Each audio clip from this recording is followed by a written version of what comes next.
اللہ مجھے دیکھ رہا ہے، اور کوئی گناہ نہیں کرتے وہ کہتے ہیں کہ اللہ مجھے دیکھ رہا ہے، میں اللہ کے سامنے ہوں۔ آپ واقعات اٹھا کر دیکھ لیجئے اسلاف کے واقعات، کہ انہوں نے یہ کہہ کر کہ اللہ مجھے دیکھ رہا ہے گناہوں سے اپنے ہاتھ کھینچ لیے۔ گناہوں کے مواقع ان کو بھی ملے، غلطیاں کرنے کے موقع اس سے پہلے اسلاف کو بھی ملے، لیکن ان کے اندر یہ بات تھی کہ اللہ مجھے دیکھ رہا ہے، اور یہ چیز قیامت میں میرے سامنے آ کر رہے گی۔ آج دنیا میں متقی کہلاؤں گا، ارے بھائی ان کی تو کافی داڑھی ہے، روزے رکھتے ہیں، لیکن یہ تو گناہ نہیں کرتے، لیکن قیامت کے دن اس کے گناہ کھل جائیں گے۔ اسی لیے عقائد کو درست کریں، ورنہ عقیدہ درست نہیں کریں گے تو پھر نقصان اٹھائیں گے۔ کیونکہ قرآن کریم کی ایک آیت ابھی صبح میں میں پڑھ رہا تھا کہ اللہ تبارک و تعالی نختم علی افواہہم، کہ اللہ تعالیٰ تمہارے منہوں پر مہر لگا دیں گے، مہر لگا دیں گے۔ بندے سے نہیں پوچھیں گے بتاؤ تم زندگی کیسے گزار کر آئے تھے، تمہاری تنہائی کیسی تھی، کیسی تمہاری جلوت تھی، بلکہ منہ کو بولیں گے کہ تم خاموش رہنا۔ اور اعضاء سے پوچھیں گے، ایدیہم ارجلہم، کہا کہ ہاتھوں سے پوچھیں گے، پیروں سے پوچھیں گے، بھائی تم کو معلوم ہے اس نے کچھ گناہ کیا تھا؟ ہاتھ بولیں گے، ہاتھوں کو اللہ گوئی آئی دیں گے، اس کے دونوں ہاتھ کہیں گے کہ بد نظری کرتا تھا، ایسا کرتا تھا تنہائی میں۔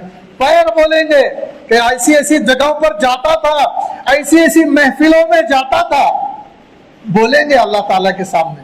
کیا آدمی پیروں کو کہیں رکھ کر جا سکتا ہے؟ ہاتھوں کو کہیں توڑ کر رکھ کر جا سکتا ہے؟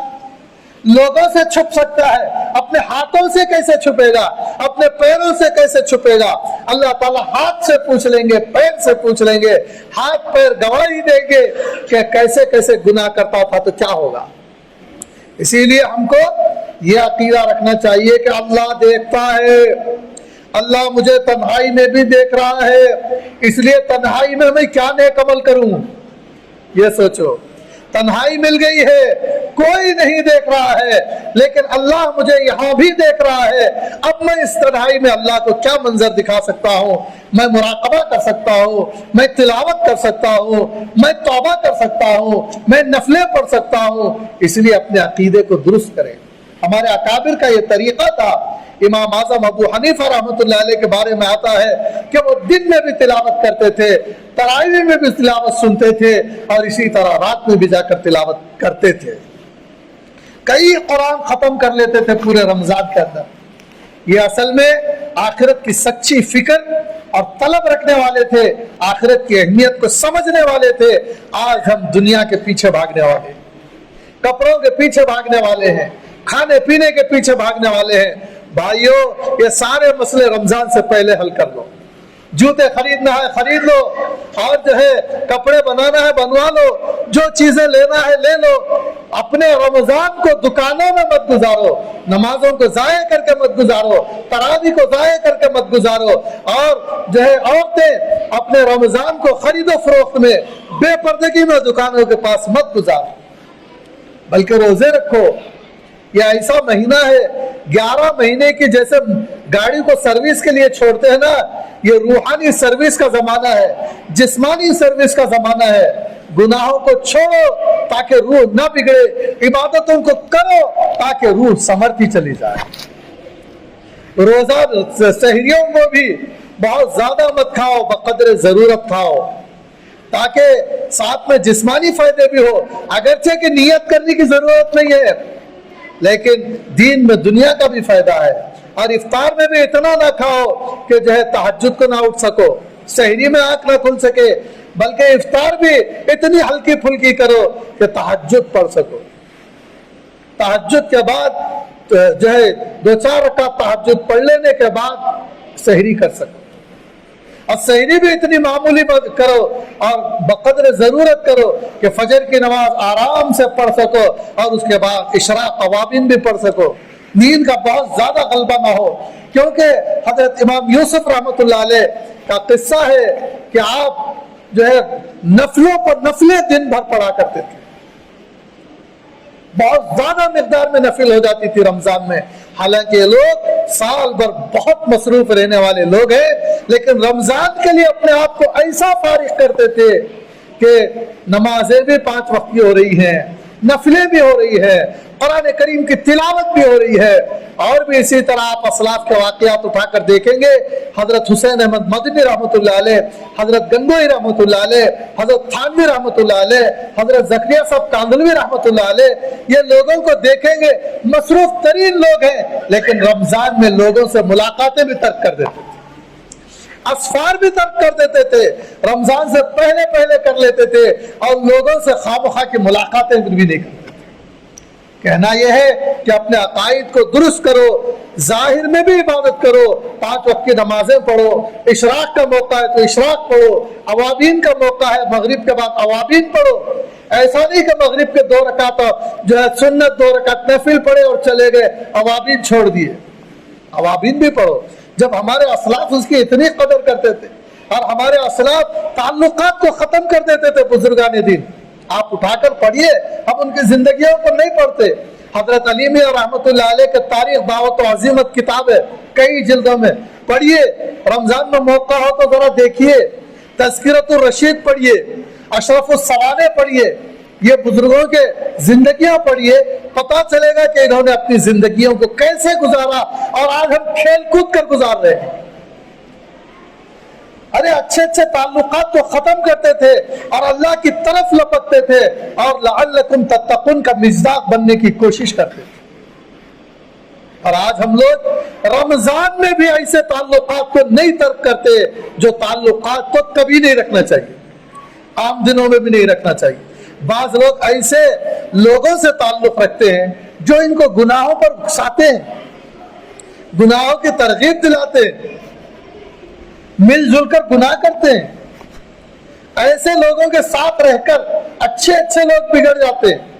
مل کر گناہ کر رہے ہیں، مل کر شرک کر رہے ہیں، مل کر بدعت کے کاموں میں مبتلا ہے، اور مل کر جو ہے گانے بجانے کے کاموں میں مبتلا ہے، مل کر گناہوں کے کاموں میں مبتلا ہے، مل کر جو ہے غیبتیں کر رہے ہیں. کیوں؟ آخرت کا احساس نہیں ہے. ایسے لوگوں کو تو ہمیشہ کے لیے چھوڑنا چاہیے. بعض لوگ رمضان میں بھی ایسے دوستوں کو نہیں چھوڑتے،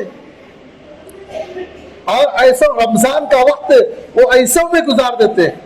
نہیں، بلکہ رمضان کا وقت ایسے لوگوں میں گزارنے کی کوشش کرنا چاہیے جو روزے دار ہیں، جو تراویح پڑھتے ہیں، جو نفلوں میں گزارتے ہیں، جو ذکر میں گزارتے ہیں، جو تلاوت میں گزارتے ہیں. ان کے ساتھ بیٹھ کر اور ان کے ساتھ رہ کر ایسے ماحول میں گزارنا چاہیے، نہیں تو تنہائی میں گزارنا چاہیے. برے صحبت میں رہنے سے تنہا رہنا اچھا ہے، اور تنہائی سے بہتر ہے کسی نیک آدمی کے ساتھ بیٹھے جسے رمضان کو صحیح گزارنے کی فکر ہو. ایسے آدمی کے ساتھ رہنے کا موقع ملے تو کرے. کیونکہ بھائیو، اللہ کی ذات ایسی ہے کہ دنیا ایک امتحان گاہ ہے. اگر کوئی آدمی گناہ کی طرف جانا چاہے گا تو اس کے پیروں کو روکا نہیں جائے گا، بلکہ گناہ کی طرف جانے کے سبیلیں بن جائے گی. کوئی آدمی مسجد کی طرف آنا چاہے گا تو اس کے پیروں کو روکا نہیں جائے گا، اسے مسجد کو آنے کی قابلیت دے دی جائے گی. دنیا ایسی جگہ ہے، دنیا دارالعمل ہے. کوئی آدمی چاہے گناہ کرے چاہے نیکی کرے، اسے یہاں پکڑا نہیں جائے گا، اس کے قدموں کو روکا نہیں جائے گا. اور آخرت اس کے نتیجوں کی جگہ ہے. آخرت میں آدمی روئے گا، پلائے گا، معافی مانگے گا. تو آخرت میں معافی نہیں ہے. دنیا میں معافی مانگے تو معافی ہے، آخرت میں معافی نہیں ہے. اعمال کا نتیجہ ہے. اسی لیے اچھے لوگوں کے ساتھ رہے تاکہ نیکی کی طرف جذبہ بڑھے، اور ہماری جلوتوں میں بھی نیکی ہو، خلوتوں میں بھی نیکی ہو. اور اللہ تعالیٰ منہ پر مہر لگا دے تو ہاتھ سے پوچھا جائے کیا کام لیتا تھا، تو وہ ہاتھ تنہائیوں کی عبادتوں کو بیان کرے. کیا اچھا موقع ہوگا کہ ہاتھ کہنے لگے، ہاتھ تقریر کرنے لگے کہ یہ آپ سے تنہائیوں میں آپ کو منانے کی کوشش کرتے تھے. یہ آپ کے سامنے گڑ گڑاتے تھے، یہ آپ سے تنہائیوں میں روتے تھے، قیامت کی پکڑ سے ڈرا کرتے تھے، کبھی تو تلاوت میں وقت گزارتے تھے، کبھی جو ہے فکر آخرت میں اپنے بستر پر لوٹ پوٹ ہو جایا کرتے تھے، کبھی پیر کہیں کبھی آپ کی محبت میں رو لیا کرتے تھے، کبھی اے اللہ تیرے خوف سے رو دیا کرتے تھے۔ ایسی اگر تنہائیاں بیان کریں تو کیا ہماری اس وقت عید بنے گی؟ کوشش کریں۔ اسی طرح ایک آخری بات کہنا چاہتا ہوں، وہ یہ ہے کہ قرآن کریم کی تلاوت، روزوں کی بھی پابندی کریں، نمازوں اور نفلوں جو ہے تراویح سنت موقدہ ہے اس کی بھی پابندی کریں، اور اسی طرح تلاوت سے بھی غافل نہ ہو۔ اللہ تبارک و تعالیٰ نے قرآن کریم کی شکل میں بہت بڑی نعمت دی ہے، جس کی ایمان میں کچھ خرابی آ گئی ہو وہی اس سے لاپرواہ ہو سکتا ہے، ورنہ قرآن کریم کی تلاوت سے کوئی لاپرواہ نہیں ہو سکتا۔ اور معزز تھے زمانے میں مسلمان ہو کر اور تم خار ہوئے تاریخ قرآن ہو کر۔ دیکھیے، ایک طرف مسلمانی کو بیان کیا اور ایک طرف قرآن کے ترک کرنے کو بیان کیا۔ معلوم ہوتا ہے کہ قرآن کریم کی تلاوت کو ترک کرنا مسلمان کا شیوا نہیں ہو سکتا۔ لہذا قرآن کریم کو تراویح کے اندر، نمازوں کے اندر خوب دل لگا کر سنا کرے، اور جہاں بھی سننے کا موقع ہے سنا کرے، اب تلاوت کو کرنے لگ جائے، کیونکہ کل قیامت کے دن تلاوت کرنے والوں کو اعزاز عطا فرمایا جائے گا اور ان کا رتبہ بڑھایا جائے گا، قرآن ان کے لیے سفارش پیش کرے گا، تو ہمارے پاس کوئی سفارش نہیں ہوگی۔ اور خاص طور پر پورے سال میں بھی کسی دن بغیر تلاوت کے نہیں گزارنا چاہیے، اور رمضان میں تو نہیں گزارنا چاہیے۔ جتنا ہو سکتا ہے نمازوں کے علاوہ اوقات میں قرآن کریم ہاتھ میں مل جائے، ایک رکوع یا 2 رکوع تلاوت کرنے کا موقع مل جائے تو خوشی سے پھولے نہ سمائیے، بولیے کہ اللہ تو نے کتنا بڑا مجھے قسمت، تو نے کتنی بڑی قسمت دی ہے کہ میں تیرا کلام ایک رکوع پڑھ سکا، ایک ایک رکوع پڑھ کر، ایک ایک آیت پڑھ کر، ایک ایک پارہ پڑھ کر خوشی منائیے، خوش ہو جائیے، اور انشاءاللہ آپ خوش ہو یا نہ ہو، آپ کے اعضاء جب قیامت کے دن آپ کی تلاوت کی گواہی دیں گے تو اللہ تعالیٰ ڈھیر سارا جو آپ کو ایسا ثواب عطا فرمائیں گے، یا عبادت گزاروں کو ایسا ثواب عطا فرمائیں گے۔ علماء کہتے ہیں کسی آنکھوں نے اس ثواب کو دیکھا نہیں ہے۔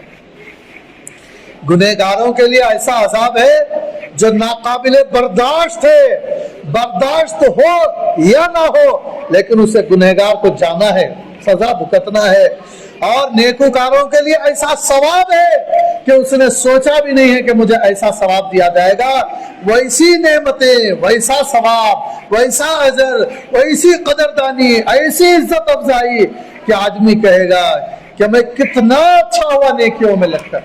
غرض میں یہ کہنا چاہتا تھا کہ رمضان کا مبارک مہینہ آ رہا ہے، شہر رمضان الذی انزل فیہ القرآن، جس میں قرآن کو اللہ تعالیٰ نے جو ہے نازل فرمایا۔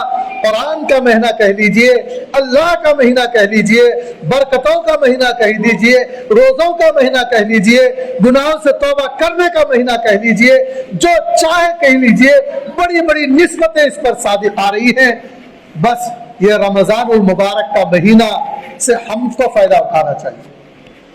میں سمجھتا ہوں کہ میں نے بہت اچھے انداز میں صاف لبوں لہجے میں آپ حضرات کو رمضان کی اہمیت کا اندازہ کرا دیا ہے۔ امید ہے کہ آپ کمر کس لیں گے اور کوشش کریں گے کہ دنیا کے جتنے کام تھے ضروری ہے تو رمضان میں اس کو باقی رکھیے، ورنہ ضروری کم ضروری ہے تو اس کو بھی دور کر کے رمضان کی قدر میں گزارنے کی کوشش کریں۔ تلاوت میں، روزوں میں کوئی ایک فرد بھی روزہ بغیر روزے کے نہ گزارے۔ ایسا نہیں پورے مہینے کے روزے رکھے، ایسا نہیں کہ 10 روزے کرے، 15 روزے نہیں، اگر طاقت ہے، ہمت ہے، پورے مہینے کے روزے رکھے۔ اب تراویح 2-4 دن پڑھ کر چھوڑنا نہیں ہے، ابھی ارادہ کرو، ذہن بناؤ، تیاری کرو اپنے آپ کو کہ مجھے پورا مہینہ تراویح پڑھنا ہے، چاند دکھنے سے لے کر چاند نظر آنے تک، اب پورا رمضان تلاوت کرنا ہے، اور راتوں کو بھی عبادت کے بغیر نہیں گزارنا ہے، اور گناہوں کے تو قریب بھی نہیں جانا ہے، دل میں خیال بھی نہیں لانا ہے، ذہن میں تصور بھی نہیں لانا ہے، اور گناہ کی طرف اکسانے والے لوگوں کی طرف نگاہ اٹھا کر بھی دیکھنا نہیں ہے۔ ایسی صورتیں جو ہم کو جو ہے خدا سے غافل کرنے والی ہیں ان کو کہیے کہ نہیں بھائی، جیسے کہ آپ پڑھتے ہیں کوئی جھگڑا کرنے والا آدمی جھگڑے کی بات کرے تو اس سے کہنا ہے کہ نہیں بھائی میرا تو روزہ ہے، یعنی میں رمضانی آدمی ہوں، میں روزے دار ہوں، میں جھگڑا کرنے والا، رمضان میں گناہوں سے جو گناہوں کا ارتکاب کرنے والا نہیں ہوں۔ گناہوں کا ارتکاب ہرگز نہ کیجیے۔ اگر کوئی رمضان میں بھی نہ چھوڑے تو پھر غیر رمضان میں کیا چھوٹے گا؟ اگر نہیں چھوٹے گا وہ گناہ آخرت پہ بہت مسائل کھڑا کرے گا۔ اور انشاءاللہ رمضان میں چھوڑ دیجئے تو ہمیشہ کے لیے انشاءاللہ چھوٹ جائے گا اور عادت بن جائے گی، اور نیکیوں کی عادت ڈال لیجئے، ہمیشہ کی عادت انشاءاللہ بن جائے گی۔ اس طرح آخرت کے عذاب سے بھی بچیں گے اور بھرپور طور پر ثواب کو حاصل کرنے والے بنیں گے۔ اللہ تعالیٰ سے دعا کرتا ہوں کہ اللہ تعالیٰ ہم تمام کو توفیق سے مالا مال فرمائے۔ اسی طرح حسب معمول اعلان کیا جاتا ہے کہ جامعہ اسلامیہ مسیح العلوم کے لیے آپ لوگ ہر جمعہ دل کھول کر چندہ عنایت فرماتے ہیں، اس مرتبہ بھی دل کھول کر چندہ عنایت فرمائیں۔ اللہ تبارک و تعالیٰ اس دینی تحریک اور کار خیر میں آپ جو دامے درمے سخنے لگاتے ہیں، اللہ اس کو بہت بہت قبول فرما کر آپ کی جانوں میں مالوں میں برکت کا اسے ذریعہ بنائے۔ وآخر دعوانا ان الحمد للہ رب العالمین۔